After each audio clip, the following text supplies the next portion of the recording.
Hello guys, welcome to ADP coaching centre. आज हम पढ़ेंगे प्रॉपर्टीज़ ऑफ इथेनॉल। मतलब ये जो हमारी शराब है ये बनती कैसे है ये सीखेंगे। इसके यूजेस क्या क्या है, शराब के नहीं इथेनॉल के यूजेस करेंगे हम इस वीडियो में। तो आओ शुरू करते हैं। So properties of ethanol. Ethanol liquid होता है हमारे रूम टेम्परेचर पे, ठीक है। ये एक एमसीक्यू की तरह आपसे पूछा जा सकता है, या फिर वो XYZ वाला जो क्वेश्चन होता है ना, the dash X reacted with this it forms a Y, उसमें आ सकता है dash which is liquid at room temperature, ठीक है। तो ethanol is liquid at room temperature. और ये जो हमारा इथेनॉल होता है ना, यही हमारा एल्कोहल होता है। Ethanol is commonly called alcohol, ठीक है। अब इथेनॉल के यूजेस क्या क्या हैं। इथेनॉल हमारा अल्कोहलिक ड्रिंक्स में, मतलब शराब में यूज़ होता है। ये हमारा मेडिसिन्स में, ड्रग्स में, कफ सिरप्स वाली जो आप दवाई खाते हो खांसी की, और आयोडीन वगैरह, गुड सॉल्वेंट है ये, ठीक है। ये इसकी प्रॉपर्टीज़ और ये इसके यूजेस हैं एक तरीके से, ठीक है। आगे चलते हैं। आपके एनसीईआरटी में एक लाइन लिखी है, consumption of small quantities of dilute ethanol causes drunkenness. जो हमारा ये डाइल्यूट होता है ना, क्या चीज़, डाइल्यूट इथेनॉल, ये क्या भाई, ये डाइल्यूट है, स्पेस है, ये क्या कॉज करता है, ये ड्रंकनेस कॉज करता है। पढ़ लेना, आपके एनसीईआरटी में लिखा ही है, तो लिखनी क्या जरूरत है, छोड़ो। हाँ, ड्रंकनेस मतलब लत लग जाती है आपको शराब पीने की। However intake of even a small quantity of pure ethanol can be lethal, मतलब वो खतरनाक हो सकता है आपके लिए। अल्कोहल का कंजम्पशन नहीं करना चाहिए भाई, क्योंकि वो बनता कैसे, अब वो देखो। सबसे मज़ेदार चीज़, जो हमारा शुगर केन का प्लांट होता है ना, वो शुगर केन के बहुत सारे फंक्शन हैं। क्या क्या, वो सनलाइट को केमिकल एनर्जी में कन्वर्ट कर देता है, ताकि हमारा जो शुगर केन का मोलास मतलब क्या होता है भाई, एक वर्ड है मोलास, इधर कहीं भी लिखा होगा, ये रहा मोलास का मतलब होता है कूड़ा। कूड़ा नहीं, क्या करो, गन्ने का जूस निकाल लो, और जो बचता है, जो जूस निकालने के बाद जिसको हम फेंक देते हैं, उसको तुम सड़ाओ। क्या करो, उसको सड़ा दो। सड़ाओगे क्यों, सड़ाने की ही इंग्लिश की टर्म है फर्मेंटेड। क्या नाम है, फर्मेंटेड। तो जब हम मोलास मतलब शुगर केन के कूड़े को सड़ाते हैं, तो वो हमारा इथेनॉल में या फिर अल्कोहल में कन्वर्ट हो जाता है। लेकिन फिर ये हमारा भाई फ्यूल में भी यूज़ होता है। फ्यूल में क्यों यूज़ होता है, इथेनॉल का हमने पिछली वीडियो में देखा था। इथेनॉल का फॉर्मूला क्या था, इथेनॉल का फॉर्मूला C2H5OH था, नहीं तो कुछ में CH2-CH3OH भी है, सेम ही है दोनों चीज़ें। ये चीज़ हमारी फ्यूल के लिए भी यूज़ हो सकती है। किसके लिए, फ्यूल के लिए। कैसे, जब ये चीज़ हमारी इथेनॉल ऑक्सीजन के साथ रिएक्ट करती है, तो वो एक कंपाउंड और कार्बन डाइऑक्साइड और वाटर रिलीज़ करती है।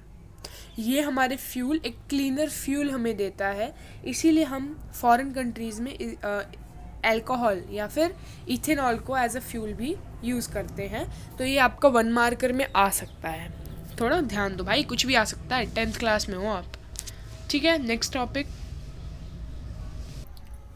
अब इसके यहाँ पे थोड़े से कॉज लिखे हैं, मतलब इसमें आपके लिए क्या लिखा है कि आप इथेनॉल पियो, मिथेनॉल मत पियो। क्या पियो, इथेनॉल पियो, मिथेनॉल मत पियो। ऐसा क्यों, क्योंकि देखो इथेनॉल की भी लार्ज कंजम्पशन तो आपकी बॉडी पे कुछ ना कुछ इफेक्ट करेगी, लेकिन मिथेनॉल जो होता है ना, मिथेनॉल ये हमारे लिवर में जाके मिथेनल बना देता है, मतलब वो ऑक्सीडाइज हो जाता है और मिथेनल बना देता है, और जो कि बहुत हार्मफुल है हमारी बॉडी के लिए। ये ना तुरंत ही हमारे सेल्स के कंपोनेंट्स के साथ रिएक्ट कर जाता है, और ये ब्लाइंडनेस हमें कॉज कर सकता है, हमारा ऑप्टिक नर्व्स, आई साइट को वीक कर सकता है, हमारे प्रोटोप्लाज्म को कोagulate कर देता है, और बहुत कुछ, ठीक है। तो मिथेनॉल मत पियो, इथेनॉल पियो, कम वो भी, ठीक है। मतलब वैसे तो एज नहीं है, नहीं पीना चाहिए, लेकिन अगर है तो यार क्या बात कर रहे, छोड़ो। रिएक्शन, अब इस टॉपिक में आपको 2 रिएक्शन ही पढ़नी है। पहली रिएक्शन है विद सोडियम। तो ये रिएक्शन क्या है, हमारा जो है शराब CH3, यही है ना, हाँ, ओह सॉरी, इथेनॉल है ना, C2H5OH। इसको जब हम सोडियम के साथ रिएक्ट कराते हैं तो ये क्या देता है, ये ना पहली चीज़ हाइड्रोजन गैस को रिलीज़ करता है, हाइड्रोजन गैस को रिलीज़ करता है। और क्या प्रोडक्ट क्या फॉर्म होता है, प्रोडक्ट ऐसा फॉर्म होता है C2H5O, C2H5O माइनस Na+। ठीक है, हाइड्रोजन गैस की प्रेजेंस को आप कैसे चेक कर सकते हो, मोमबत्ती ले आओ, पॉप पॉप साउंड आएगी और ये आपका चेक हो जाएगा कि H2। और किस में याद करो हमारा हाइड्रोजन गैस निकला था, वेरी गुड, जिंक ग्रैन्यूल्स को जब हमने सल्फ्यूरिक एसिड के साथ रिएक्ट कराया था। भाई भूल जाते हो यार तुम। H2SO4 के साथ रिएक्ट कराया था तो ZnSO4 प्लस H2 नहीं बना था, बना था ना, उधर भी H2 बना था। ठीक है, आओ देखते हैं इसकी रिएक्शन। तो यही मैंने रिएक्शन लिखी थी, यही थी ना, गलत तो नहीं पढ़ा रही हूँ, नहीं नहीं यही थी। ठीक है, तो ये जो कंपाउंड फॉर्म हुआ है इसको हम सोडियम इथॉक्साइड कहते हैं। क्या कहते हैं, sodium ethoxide.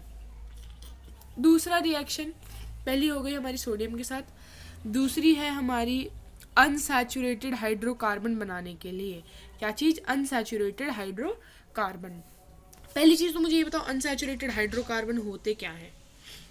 Unsaturated hydrocarbon double bond या फिर ट्रिपल बॉन्ड वाले हाइड्रोकार्बन्स, हाइड्रोकार्बन्स मतलब जिसमें हाइड्रोजन और कार्बन का वो हो, हाइड्रोजन और कार्बन आए, वो चीज़ होती है हाइड्रोकार्बन। तो अनसैचुरेटेड हाइड्रोकार्बन में हम इसको कैसे कन्वर्ट कर सकते हैं, या फिर देखो एनसीईआरटी एग्जाम्पलर में 1-2 क्वेश्चंस भी हैं ऐसे कि अगर आपको इथेनॉल को वापस इथीन में कन्वर्ट करना हो, सुनो पूरा सुनो, इथेनॉल को आपको इथीन में कन्वर्ट करना हो तो कैसे करोगे, बताओ मुझे। ठीक है, इसका सल्यूशन मैं बताती हूँ, लेकिन उससे पहले आप एक क्वेश्चन देख लो।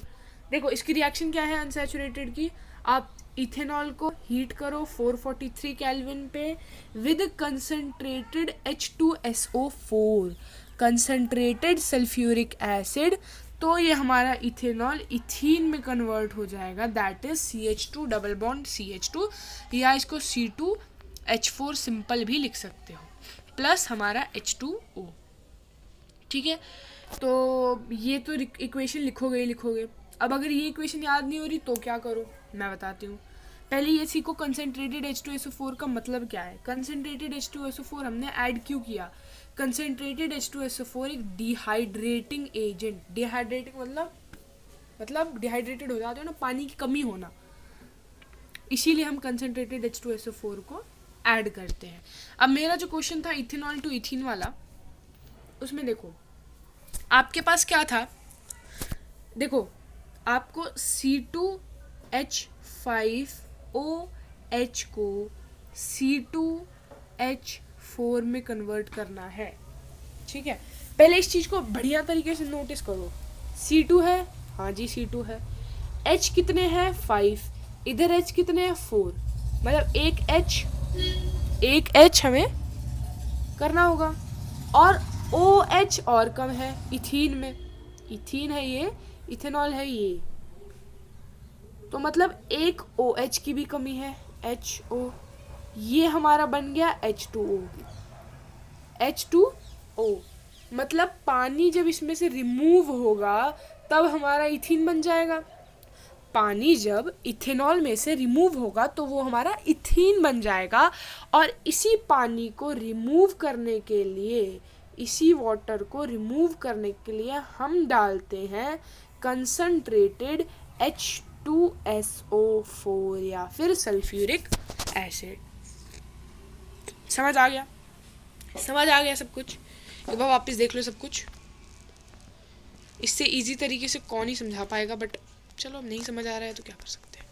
ठीक, थैंक यू गाइस।